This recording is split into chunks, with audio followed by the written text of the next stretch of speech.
Jadi tahun 2021 saya itu mau ke Jombang Tebuireng, nengok anak saya karena nyantri di sana.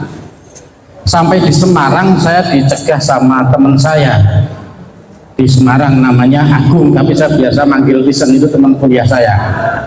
Terus ternyata si Agung tadi yang dulu teman kuliah saya sekarang jadi juru kunci makam, namanya Raden Tumenggung siapa, terkenal makam Mbah Dipok di Semarang, di Kampung Ketempen. Monggo saged dipun pirsani teng Facebook teng YouTube wonten. Terus saya karena tahun 2021 rame, saya ziarah di makam itu. Habis itu saya ke Jombang, 3 bulan setelah itu teman saya tiba-tiba jatuh sakit dan akhirnya 2 bulan meninggal. Teman saya itu. Tetapi beberapa hal yang dapat saya sampaikan di sini, waktu saya ketemu dengan teman saya itu, hampir tiap tahun teman saya itu setor hasil infak makam itu ke Abah Lutfi bin Yahya Pekalongan. Itu hampir tiap tahun, dan itu kata teman saya itu minimal 5 karung hasil infak itu. Nah, dilalah tahun karena teman saya sudah meninggal tahun 2021, itu bulan April, berarti 3 bulan berikutnya sekitar April, Mei, Juni, Juli lah beliau meninggal. Terus tahun 2023 kemarin makam Mbah Dipok itu ternyata dibongkar. Jadi saya jadi kaget juga waktu itu. Saya ke Semarang ketemu dengan istrinya si teman saya Agung itu. Ternyata karena Agung itu punya syahadah asli dari Habib Lutfi, dan makamnya itu ternyata kosong. Itu testimoni pertama. Jadi itu menjadi keyakinan saya dalam mensikapi satu. Yang kedua, mengambil keputusan saya sama keluarga saya bahwa hakul yakin bahwa Habib itu bukan dzurriyyatur Rasul. Itu pertama. Yang kedua,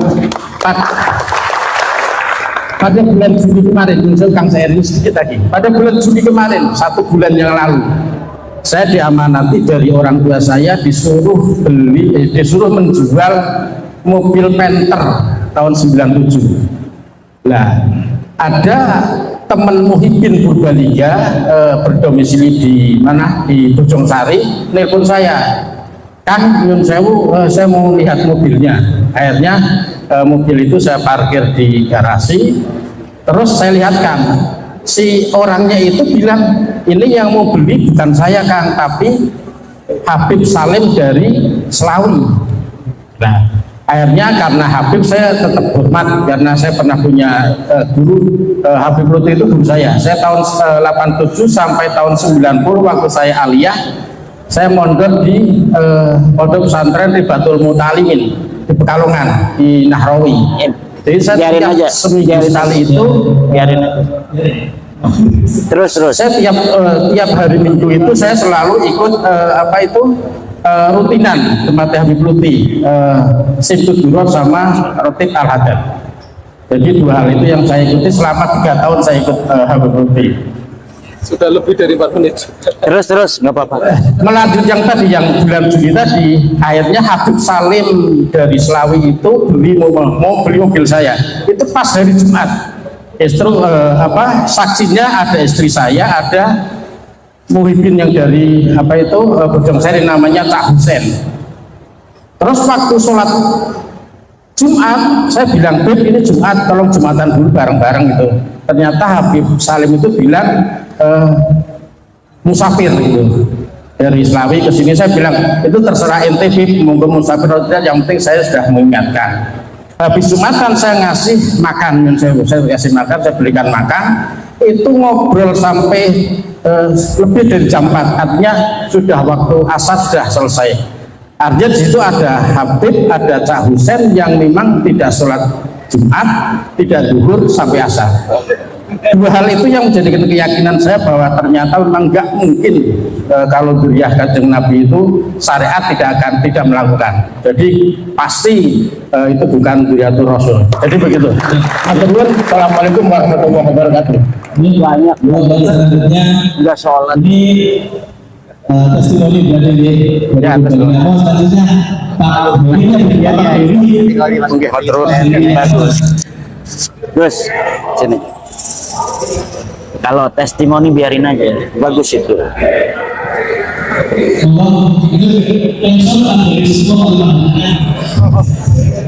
Karena untuk pelajaran yang lain bagus. Jadi pertanyaan tapi testimoni bagus. Nanti di YouTube-nya bagus. Assalamualaikum. Assalamualaikum warahmatullahi wabarakatuh. Waalaikumsalam.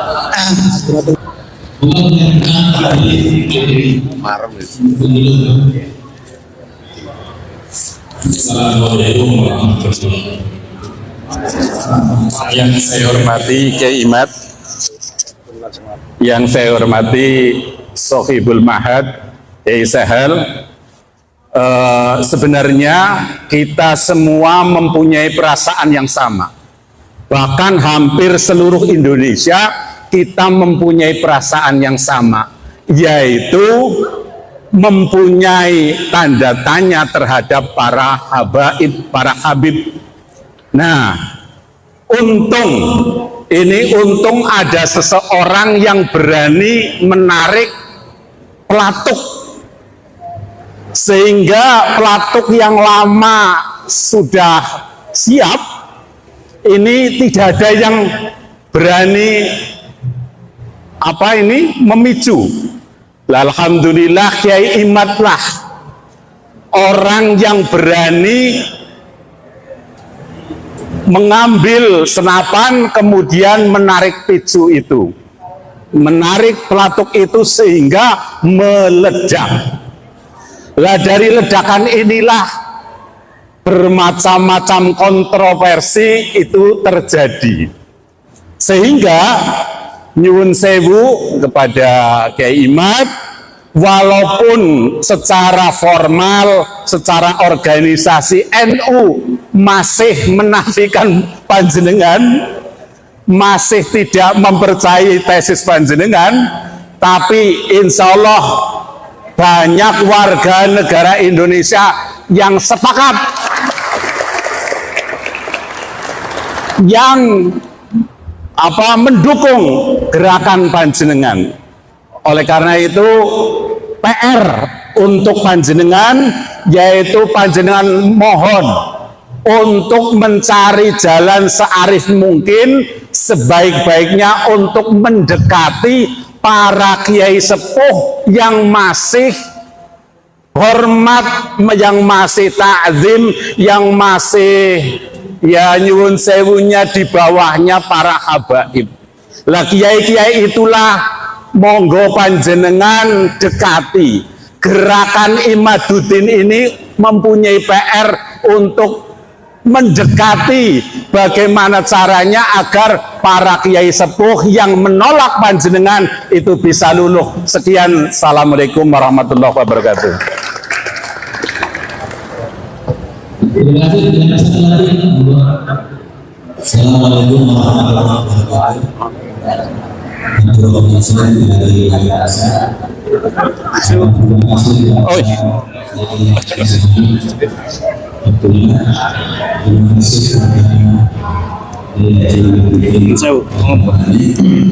Hari ini saya lega sekali.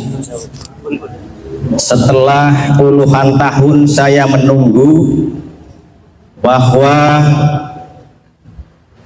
Habib Rizik bersama Abdurrahman Wahid berbeda, dan hari ini saya lega, saya pendukung Abdurrahman Wahid, ternyata Habib Rizik hilang. Yang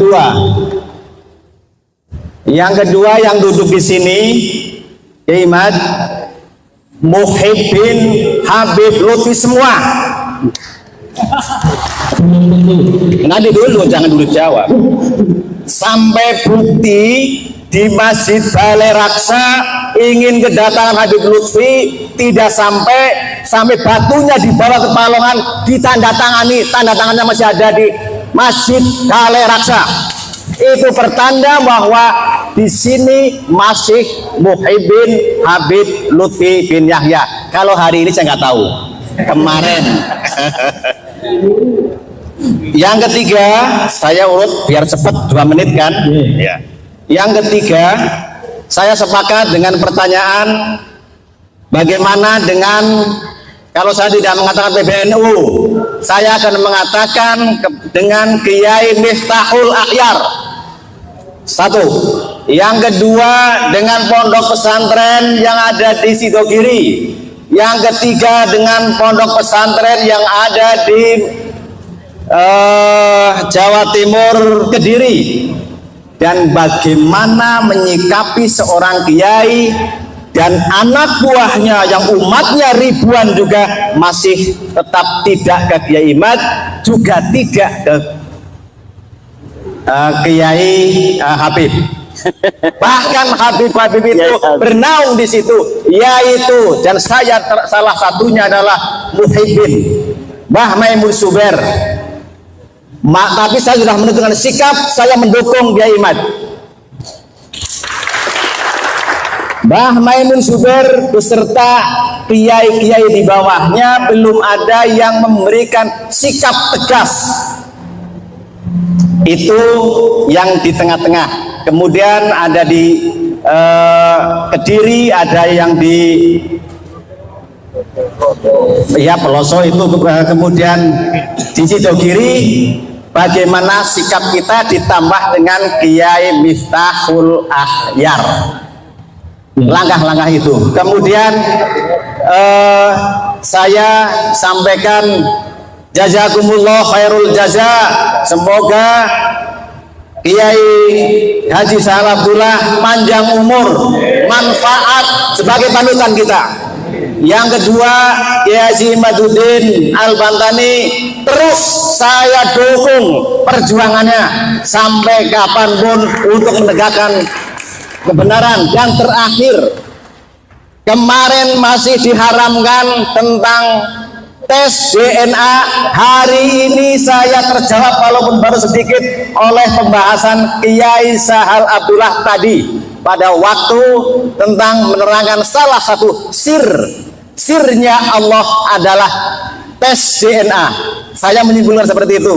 Maka saya bangga hari ini ada sedikit terjawab tentang yang mengharamkan tes DNA. Wallahu muwaffiq ila aqwamit thoriq. Assalamualaikum warahmatullahi wabarakatuh. Terima kasih. Ini sesi pertama ya. Saya bangga dari beberapa yang telah disampaikan oleh para kiai, para bapak semua tadi. Itu ada yang curhat, ada yang testimoni, dan ada yang bertanya. Nah, saya catat yang bertanya saja. Yang pertama ini kepada Kiai Imaduddin, bagaimana supaya bisa bersinergi antara tes DNA dengan PBNU. Ini yang pertama. Kemudian yang kedua, ini kayak semacam minta tolong atau perintah gitu. Perintah nanti harus nyampe. Ini monggo dekati Yesus yang masih di bawah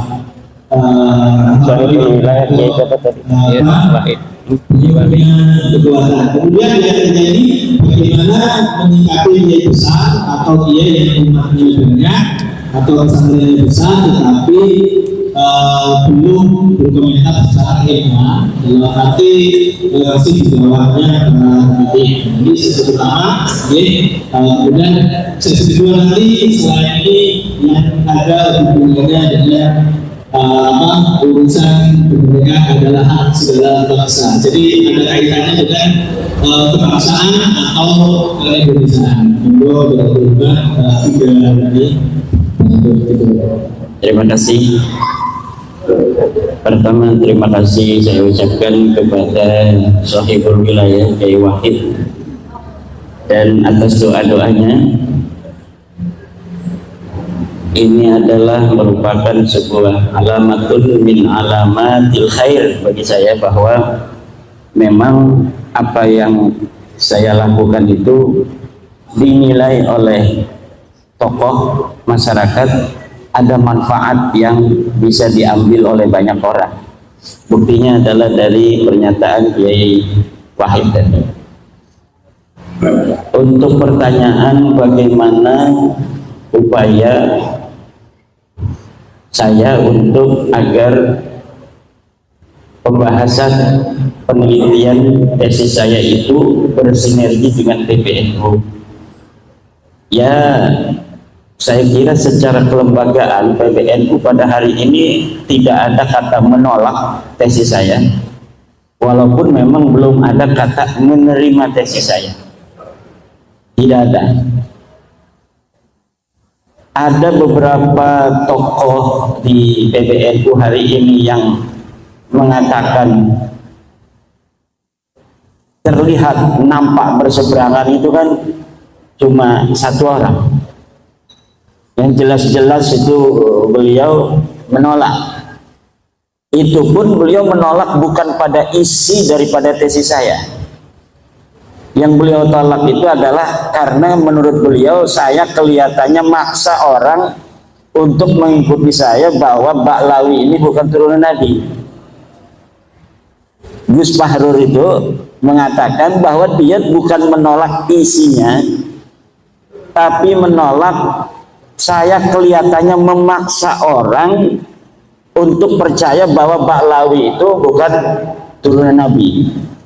Yang dia inginkan katanya kalau sudah buat tesis membatalkan, ya udah, orang mau percaya mau tidak itu biasa perbedaan pendapat. Nah, itu di situ. Padahal memang saya ketika mengatakan bahwa Ba'lawi ini bukan keturunan Nabi, tidak ada memaksa orang. Misalnya, Yai Wahid, kalau nggak percaya awas, nggak ada itu. Adapun ketika terjadi sebuah dinamika dalam forum diskusi, yaitu adalah penguatan dan pendalaman dari materi yang sedang dibahas. Misal, ketika terjadi, saya mengatakan hakul yakin bahwa para Ba'lawi Habib ini bukan turun Nabi. Itu adalah dinamika dalam sebuah forum, baik dalam sebuah debat, diskusi maupun dalam ceramah. Untuk apa? Agar orang-orang mengetahui kadar keyakinan kita terhadap apa yang kita teliti. Karena orang, terutama orang awam-awam, itu tidak bisa meneliti seperti para kiai. Kiai kan bisa baca kitab. Ketika saya menyebutkan kitab, dia bisa verifikasi kitabnya. Benar nggak apa yang saya sampaikan? Saya sebutkan ini ke dalam kitab anu, dia bisa pelajari. Oh benar. Dalam kitab anu, oh benar. Oh dalam kitab anu, oh benar. Tapi untuk masyarakat awam yang lain cukup dengan kata-kata bahwa saya bertanggung jawab dunia dan akhirat bahwa Ba'lawi ini bukan cucu Nabi. Jadi ada apa namanya itu perbedaan di dalam tekanan dalam bagaimana kita memberikan sebuah keyakinan kepada audien bahwa apa yang kita teliti ini berdasarkan daripada keyakinan secara ilmiah yang saya yakini. Gitu. Jadi itu di PBNU. Bahkan saya apa namanya itu kan di PBNU masih teman-teman di LBM itu banyak yang mendukung, bahkan ada yang mengatakan hampir 98% mereka semua mendukung dari bahwa memang harus ada verifikasi bagi setiap saja orang yang mengaku keturunan Nabi, dan bahwa tes DNA itu presisi di dalam menentukan dia keturunan garis laki seseorang di masa lalu atau bukan. Nah, adapun pernyataan orang tua kita Rais Am Kiai Miftahul Akhyar, itu beliau menegaskan bahwa itu bukan pernyataan seorang Rais Am. Beliau sendiri yang mengatakan itu katanya pernyataan saya sebagai Miftahul Akhyar. Coba masih ada pidatonya itu dalam rekaman pengajian beliau setiap hari Jumat, pengajian hikam, bahwa pernyataan itu bukan pernyataan beliau sebagai seorang Rais Am, tapi beliau itu pernyataan sebagai seorang ilmuwan Miftahul Akhyar. Itu menurut kata-kata beliau sendiri ya. Jadi orang tua kita Kiai Miftahul Akhyar ya sama dengan kita.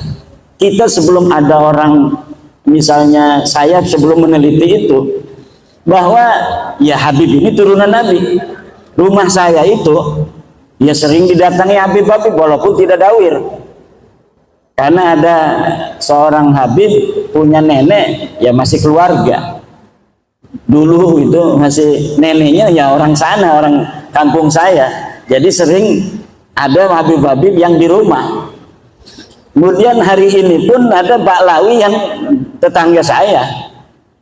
Ya tidak ada apa-apa. Bahkan ketika apa namanya itu ada masalah pribadi, dia dengan tetangganya di perumahan ngontrak itu mau diusir sama tetangganya karena urusan pribadi. Kakak saya yang ketua MUI Kecamatan Kresek yang membela dia. Tiap hari itu Baklawi itu nongkrongnya di material paling besar di Kresek yang kakak daripada ibu saya. Namanya material Pasir Indah. Itu tiap hari Baklawi itu nongkrongnya di situ, temenan dengan apa namanya anak daripada kakak ibu saya itu, dan tidak ada masalah. Kalau misalnya apa namanya urusan secara kemanusiaan, yang jadi masalah adalah ketika dia mengaku keturunan Nabi, kemudian minta uang dengan memaksa dan sebagainya. Nah, jadi tidak ada urusan pribadi di dalam masalah penelitian nasab para habaib ini. Ketika kita sudah mengetahui bahwa seseorang ini adalah bukan turun Nabi, hukumnya wajib bagi siapa saja untuk memberitahu kepada yang lainnya. Hanya itu saja beban saya untuk mau pergi lama-lama ini beberapa hari meninggalkan santri saya. Karena sebuah kewajiban ketika kita telah memberikan sebuah kesimpulan dan kita juga setelah meyakini seyakin-yakinnya mereka bukan turun Nabi, kemudian banyak saudara-saudara kita terutama kiai-kiai di kampung-kampung yang mendapat mudarat dari pengakuan mereka itu, karena kita semua pengen mendapatkan syafaat dari baginda Nabi kan, akhirnya dimanfaatkan oleh oknum-oknum ini untuk kepentingan mereka dengan pengakuan mereka. Maka dengan adanya apa sahabat-sahabat PWI dari Banser yang luar biasa setiap hari, tambah ini mereka tugasnya itu adalah untuk menjaga orang-orang pejuang-pejuang yang sedang berjuang, yang bukan hanya saya, sudah banyak sekarang yang berani untuk mengatakan baik di media sosial maupun di pengajian-pengajian yang ketika dianggap tidak sejalan dengan para kabaib itu mukibinnya datang kan, itu PWI di situ langsung apa namanya melindungi. Lain ini tugas yang sangat apa namanya mulia dari PWI dari Banser di seluruh Indonesia yang sekarang mulai, walaupun paling masif di Pulau Jawa, paling masif lagi itu adalah di daerah Jawa Tengah dan Jawa Timur. Ini paling hebatnya mungkin di Jawa Tengah ini Solo Raya dan Banyumas Raya ini, Purbalingga, Banyumas ini luar biasa. Jadi prototipe daripada perjuangan kita hari ini. Kalau dulu perjuangannya langsung dengan perjuangan senjata, sekarang perjuangannya dengan perjuangan pemikiran. Termasuk Kiai Sahal ini perjuangan pemikiran, perjuangan dana, perjuangan mungkin akan banyak orang yang mukibin itu nanti mencela, mencaci, itu harus siap ya. Jangan senyum-senyum aja ini. Saya itu wajah saya udah nggak ada rupa orang itu di Facebook itu. Saya biasa-biasa aja, karena saya menganggapnya itu aja. Seorang Nabi Muhammad SAW saja itu kan luar biasa. Innahu sahirun kadzab dan lain sebagainya. Ada lagi sahirun majnun, gila dan lain sebagainya. Jadi hal-hal yang semacam itu pasti akan ada konflik, walaupun sekecil-kecilnya pun akan ada konflik. Ya semacam ini konfliknya. Mertua dengan menantu, mertuanya dukung saya, menantunya belum. Atau sebaliknya, mertuanya dukung Kabib, menantunya dukung saya. Jadi ada konflik sedikit. Itu pasti dalam kebenaran itu ketika diungkapkan akan terjadi clash. Nabi Muhammad siapa dulu itu yang saling apa namanya tidak akur? Keluarganya Nabi. Abu Thalib, Abbas, Hamzah, ya kan? Abu Lahab, ya berbeda-beda. Yang langsung menerima hanya Hamzah, Sayyidina Hamzah. Abbas belum. Sampai perang Badar Sayyidina Abbas itu masih perangnya bersama Abu Sufyan, bersama Abu Lahab, Abu Jahal. Kemudian Sayyidina Abu Talib sampai meninggal tidak terdengar beliau mengucapkan la ilaha illallah, walaupun selalu mendukung. Jadi ada yang mendukung terus tapi nggak mau masuk PWI. Tapi mendukung, bahkan ngasih uang kalau ada acara PWI. Tapi belum pernah ngomong saya adalah percaya, saya yakinnya Ba'lawi itu bukan cucu Nabi, belum pernah ngomong begitu. Tapi kalau ada acara PWI, ini buat ini ngasih aja sama ketua PWI Ki Ali Ridho tuh. Ini 300.000, 400. Nah ini Abu Talib gitu. Abu Talib gitu tuh. Nah saya yakin orang tua kita di PBNU itu para aulia-aulia lah. Jadi apa? Para pemimpin NU itu kalau sudah diangkat di PBNU itu memiliki kelebihan. Dan apa yang telah dilakukan oleh orang-orang tua kita itu mungkin itu yang terbaik pada saat ini. Itu yang terbaik untuk kita semua. Coba misalnya kalau baru misalnya 2 tahun yang lalu tesis saya ini PBNU dulu yang nerima, dikaji oleh PBNU, diputuskan betul Habib ini bukan turun Nabi. Sedang di bawah orang belum paham apa yang akan terjadi. Bisa di demo betul-betul besar-besaran PBNU. Kemarin aja ada yang demo itu. Kalau kemarin urusannya urusan ecek-ecek itu, urusan sedulur itu, biasa NU itu sedulur itu nanti beres lagi itu orang-orang sedulur semua. Urusan sedulur PBNU dengan warga NU, NU dengan NU tidak akan mengeluarkan mereka dari NU bagaimanapun konfliknya. Itu kehebatan orang NU. Konfliknya nggak bakal bikin PBNU tandingan kecuali Idrus Ramli. Nggak ada. Sekarang pun Idrus Ramli udah nggak berani ngomong NU garis lurus, nggak berani dia. Saya omongin terus ya NUGL. Wah enggak, kami enggak NUGL katanya. Mana katanya kitab sejamannya tentang NUGL. Emang enggak, tapi kan mereka bikin grup Facebook dulu. Grup Facebook NUGL, bikin sebuah web NUGL. Tapi hari ini mereka nggak mau. Pak Lutfi Basori nggak mau disebut NUGL sekarang. Itu hebatnya NU. NU ini adalah jam'iyatun mubarakatun. Jam'iyatun mubarakatun. Organisasi yang penuh keberkahan. Insya Allah pada saatnya semua warga NU akan sepaham dengan kita semua bahwa Habib ini bukan keturunan baginda Nabi besar Muhammad Sallallahu Alaihi Wasallam. Apalagi tuh pertanyaannya? Bagaimana menyikapi kiai besar yang rumahnya banyak, ini masih belum secara ilmuwan. Innaka la tahdi man ahbabta walakinallah yahdi yasha. Pada zaman Nabi juga yang pertama beriman itu selain dari Sayyidatuna Khadijah, Sayyidina Ali siapa? Ammar bin Yasir. Ya kan? Siapa lagi tuh? Sumayyah, kan? Orang-orang ya kelas-kelas kita semua, Bilal bin Rabah. Tapi nanti lama-lama semuanya. Kalau dari atas dulu kurang cantik, tapi kalau dari bawah luar biasa itu. Nah, saya setuju tentang tadi antara Sayyiduna wa Maulana Abdurrahman Wahid dan Rizik Syihab. Kalau kita ingin tahu bagaimana dia menantang mubahalah kepada Gus Dur dulu, Gus Dur, bawa anakmu, bawa istrimu, ayo kita bermubahalah. Siapa di antara kita yang dapat laknat? Siapa di antara kita yang mati mendapat laknat? Kalau saya dalam kebenaran, maka kau akan mati mendapat laknat. Kalau kau dalam kebenaran, saya dan keluarga akan mendapat laknat. Mati dalam su'ul khatimah katanya kan, mati hina dina. Gus Dur udah meninggal apa belum? Gus Dur sudah wafat dan dunia menyaksikan Gus Dur wafat dalam keadaan mulia.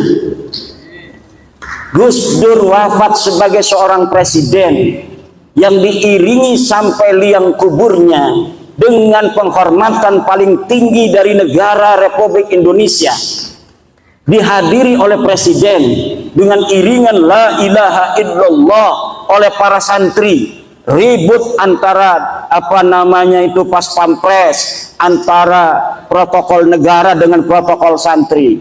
Pas pampres pengennya pakai dar teror, santri ya ilaha illallah, ngacak semuanya, pengen menghormati Gus Dur untuk terakhir kali. Ketika dia sudah ditanam, sudah didafnu, kemudian mulai dari dia itu dikubur, doa-doa suci dari masyarakat untuk dia sampai hari ini tidak pernah berhenti. Ini menunjukkan Gus Dur radhiyallahu anhu wafat dalam kemuliaan. Ketika hidup dia hidup dalam kebenaran, menegakkan kebenaran, dan ketika wafat dia wafat husnul khatimah, wafat dalam keadaan mulia. Sekarang tinggal musuhnya yang mubahala itu. Kita akan saksikan yang berani bermubahala dengan Gus Dur itu bagaimana akhir hidupnya, dan hari ini alamannya sudah mulai nampak. Bagaimana setiap hari dia merendahkan dirinya dengan kehinaan, terus menuju titik nadir kehinaan yang paling hina. Terima kasih.